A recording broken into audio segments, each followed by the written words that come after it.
यहाँ के लोगों को अगर ये लगता है, यहाँ के पॉलिटिकल लीडर को अगर ये लगता है कि इस मूवमेंट का हिस्सा बनने से हमारे गुज्जर वोट हाथ से जाएंगे, उनको मैं आज चेतावनी देता हूँ कि आपके कश्मीरी वोट भी जाएंगे, आपके हिंदू वोट भी जाएंगे।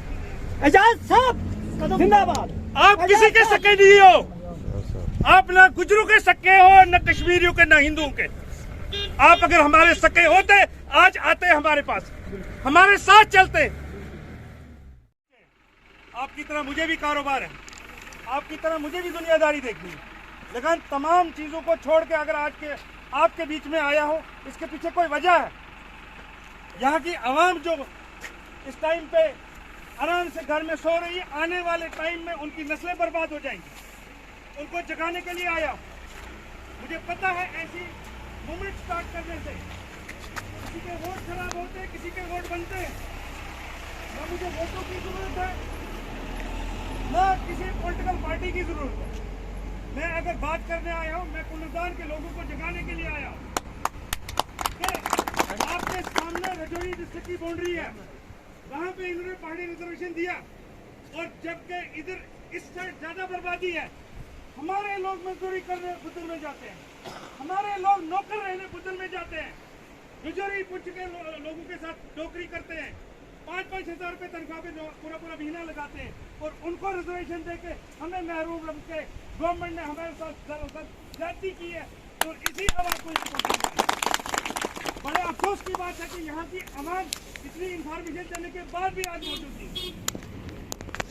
यहाँ की आवाम से बोलना चाहूंगा, आप लोग जागो। एक बार अगर रिजर्वेशन उनको मिल गई और आपको नहीं मिली, 50 साल तक आप सोच नहीं सकते रिजर्वेशन के बारे में। तो 50 साल में हमारी आने वाली नस्लें दब जाएंगी।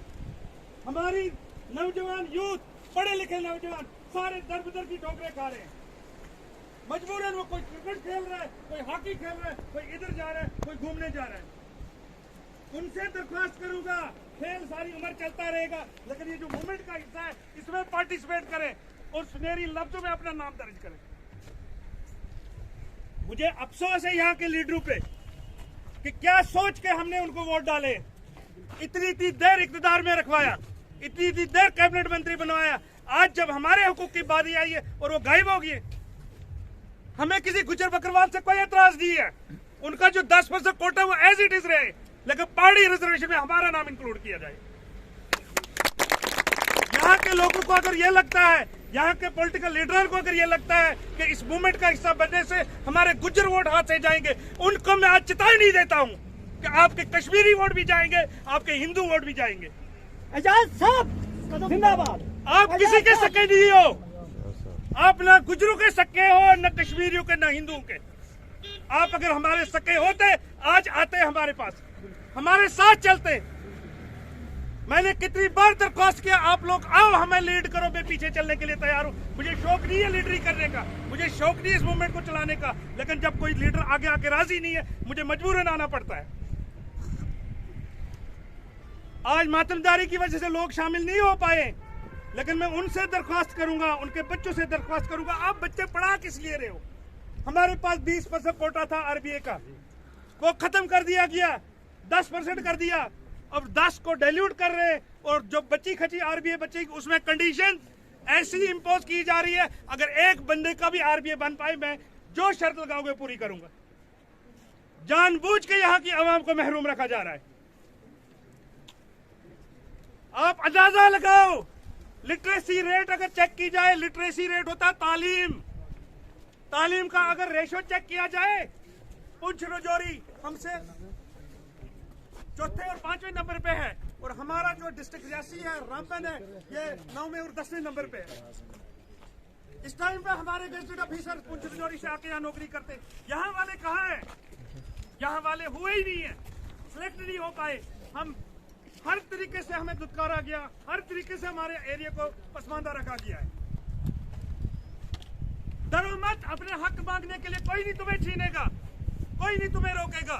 पुंछ रजौरी के लोग यूनाइट होकर लड़े हैं, आज उनके कदमों में कामयाबी दिख रही है। आपको अगर ये डर है एडमिनिस्ट्रेशन हमें दबाएगी, सबसे पहले अयाज आपके आगे आएगा, अयाज अपने आपको अरेस्ट कराएगा, फिर जाके तुम पे हाथ लगाएगा। अयाज साहब कदम बढ़ाओ, हम तुम्हारे साथ हैं।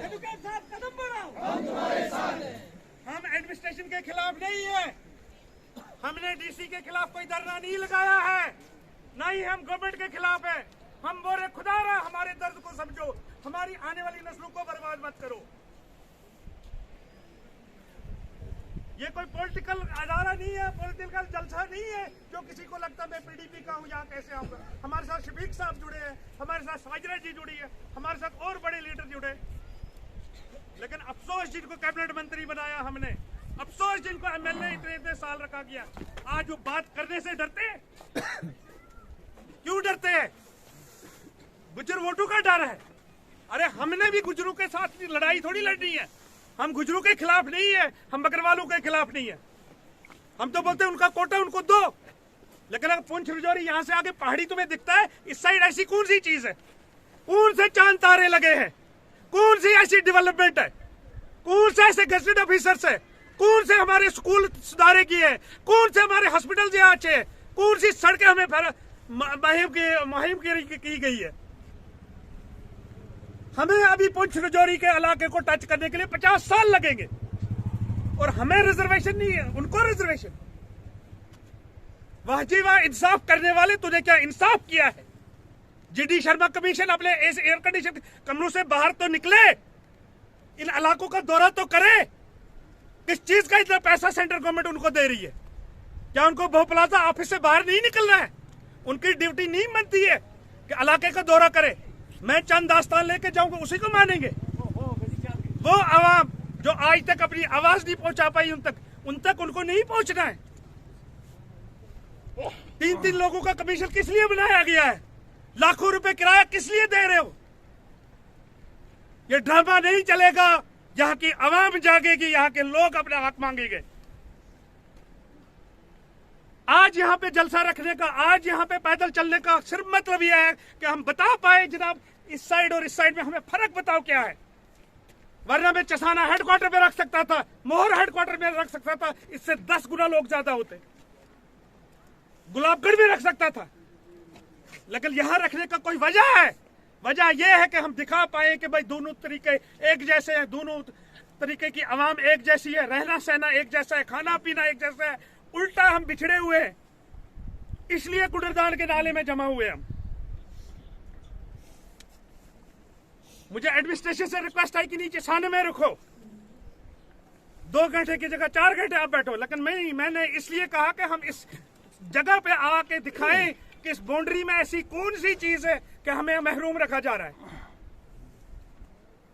ये मुझे दर्द है अपनी आवाम के लिए, अपने आने वाली नस्लों के लिए जो बयां कर रहा हूं। आज भी अगर हम नहीं जागेंगे फिर कब जागेंगे भाइयों? 1975 में पुंछ रजौरी की आवाम पहाड़ी रिजर्वेशन मांग रही है और हम आज भी सोए हुए। हमारे बच्चे आज भी क्रिकेट में बिजी है, हमारे बच्चे आज भी घरों में बैठे हुए हैं। बहुत सारे लोग जनाजा अटेंड करने की है। मैं उनसे दरख्वास्त करता हूं कि जिंदा लोगों के काम आओ। मरने वाले के पीछे तो दुनिया जाती है जनाजा पढ़ने। ये जो जिंदा लोगों की लाशें हमारे सामने हैं, इनके काम आओ। कौन से इलेक्शन की बातें करते हो? कौन से वादों की बातें करते हो? 45 साल हो गया आजादी को, हम आज भी गुलामी की जिंदगी जी रहे हैं। हम आज भी बेसिक फैसिलिटी से, हमारे पास बिजली नहीं है, पानी नहीं है यार।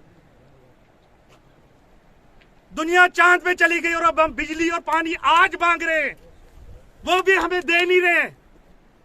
यहां पे कितने लोग हैं जिनके घरों में सुबह पानी नहीं आता है?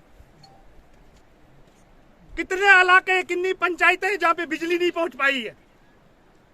इस टाइम जहां मौजूद हो यहां भी बिजली नहीं है। माइक्स का इंतजाम किया गया था, लेकिन बिजली ना होने के माइक्स नहीं चल पा रही हमारी। शर्म आनी चाहिए ऐसी गवर्नमेंट को जो हमारी बात नहीं करते, हमारी बात नहीं सुनते। मैं यकीन दिलाता हूं आपको, अगर आप लोग साथ दोगे, अगर आप लोग सड़कों में उतरने के लिए तैयार हो, अयाज आपके साथ दिन के रात के 2 बजे भी खड़ा होगा। और यकीनन एडमिनिस्ट्रेशन और गवर्नमेंट को मजबूरन यहाँ के इलाके की भलाई की बात करनी पड़ेगी। लेकिन उसके लिए शर्त यह है कि हमें पैदल चलना है, हमें लोगों को दिखाना है, हमने अपने आवाम को जगाना है। इस टाइम पे यहाँ पे कुंडरदान के अलावा सजरू से, जमसलाल से, चच्ची से, गुलाबगढ़ से, लाद से, कहां से लोग आए। लेकिन यहाँ की आवाम ज्यादा पसमानदा है, उनको अपने हुकूक का पता नहीं है। हमने तो पैदल मार रखा था इस जगह से चसाना हेडक्वार्टर तक, लेकिन एसडीएम साहब की दरख्वास्त आई है कि इतना पैदल मत चलो कि हमारी सिक्योरिटी की प्रॉब्लम हो जाए। हमने उनकी रिक्वेस्ट को कंसीडर करते हुए यहाँ से 2 किलोमीटर पैदल चलना है हमने, ये दिखाने के लिए कि भाई हम चल सकते हैं। आवाज दो, आवाज दो। अगर लोग कंगन से रजौरी पैदल चल सकते हैं, राहुल गांधी एक किनारे से दूसरे किनारे हिंदुस्तान के चल सकता है, क्या हम यहाँ से जम्मू पैदल नहीं चल सकते? हम चल सकते हैं, लेकिन हम वो रास्ता अपनाना नहीं चाहते हैं। हम चाहते हैं हमारे साथ बात की जाए, हम चाहते हैं आप खुद आके अजाला करें, आप एक ऐसी टीम तश्कील दें जो इस दौरे करे, इस इलाके का दौरा करें। कोई भी रिजर्वेशन जब दी जाती है या कोई रिजर्वेशन ली जाती है, उसके लिए प्रॉपर टीम कंसीडर की जाती है और वो टीम उस चीज का विजिट करती है कि हमें ये एरिया क्या डेवलप इतना हो चुका है कि इनकी जो रिजर्वेशन है उसको कम किया जाए, या ये एरिया इतना बैकवर्ड है कि इसको रिजर्वेशन दी जाए। कौन सा आप लोगों ने सर्वे किया है? हमें ये चीज पूछनी है आप लोगों से। आरबीए को 20% 10% किया गया, कौन सा सर्वे किया था कि 10% आरबीए को खत्म किया गया? पहाड़ी रिजर्वेशन इन इलाकों को छोड़ के पुंछ रजौरी को दी गया, कौन सा सर्वे किया था? या आपके बीच में आज तक कोई एजेंसी का, कोई जीडी शर्मा के कमीशन का कोई बंदा आया? नहीं आया तो किस तरीके से फैसला किया गया? बड़े अफसोस की बात है, एयर कंडीशन कमरू के फैसले हमें मंजूर नहीं है मंजूर। हम चाहते हैं reservation at par Poonch Rajouri, हम चाहते हैं रिजर्वेशन पार्डर की तरह। सुनील शर्मा किश्तवाड़ का मिनिस्टर होके उसने पार्डर को कैसे रिजर्वेशन दी? यहाँ के बीजेपी लीडर कहाँ है? इलेक्शन के टाइम में आएंगे, उनको बताना हमारी बात किसने की। सल्यूट करता हूँ सुनील शर्मा को, ऐसे करते अपनी आवाम का काम, ऐसे करते अपनी कौम का काम, ऐसे करते अपने इलाके का सुधार। दक्षिण मड़वा को रिजर्वेशन नहीं दी गई, पार्डर को दी गई सुनील शर्मा के कहने पे। वडवन एरिया नहीं है जहां 2 दिन लगते हैं अभी भी जाने में, जहां 6 महीने एरिया बंद रहता है, रोड कनेक्टिविटी बंद रहती है, जो कि कश्मीर से किश्तवाड़ से नहीं है। वो दिखाई नहीं देता एजेंसीज को, वो दिखाई नहीं देता जीडी शर्मा को। जनाब, पहाड़ी रिजर्वेशन मूवमेंट अगर बनी है, आप लोगों के हुकूक के लिए बनी है। हमें कोई इलेक्शन नहीं लड़ना है, ना कभी वोट मांगने आऊंगा मैं, लेकिन अपने हुकूक को जानो। अपने आने वाले बच्चों को पढ़ा रहे हो, किस लिए पढ़ा रहे हो? गिन के अगर इस इलाके से गजटेड ऑफिसर निकले 15 निकलेंगे, 15। उन 15 में से 14 आरबीए कैटेगरी में आए, और अगर आरबीए नहीं होती वो 14 में नहीं आते। इस टाइम पे अगर चंद तारे यहां दिखते हैं, गजटेड ऑफिसर दिखते हैं आरबीए कैटेगरी की वजह से, वो तो खत्म कर दी। क्या करना है हमने बच्चों को पढ़ा के? 370 की वजह से लखनपुर का बैरियर भी हटा दिया। क्या हमारे बच्चे दिल्ली वालों से कंपटीशन कर सकते हैं? नहीं। फैसिलिटीज ही नहीं है तो कैसे करेंगे? दिमागी तौर पे कमजोर नहीं है हमारे बच्चे, लेकिन उनको कमजोर बनाने का काम किया जा रहा है। तमाम हजरात से दरख्वास्त है कि आप हमारे से 1-2 किलोमीटर पैदल चलें। हम एक सिग्नल देना चाहते हैं एडमिनिस्ट्रेशन को, हम एक सिग्नल देना चाहते हैं गवर्नर को, हम एक सिग्नल देना चाहते हैं जीडी शर्मा कमीशन को कि हम भी सड़कों पे आ सकते हैं।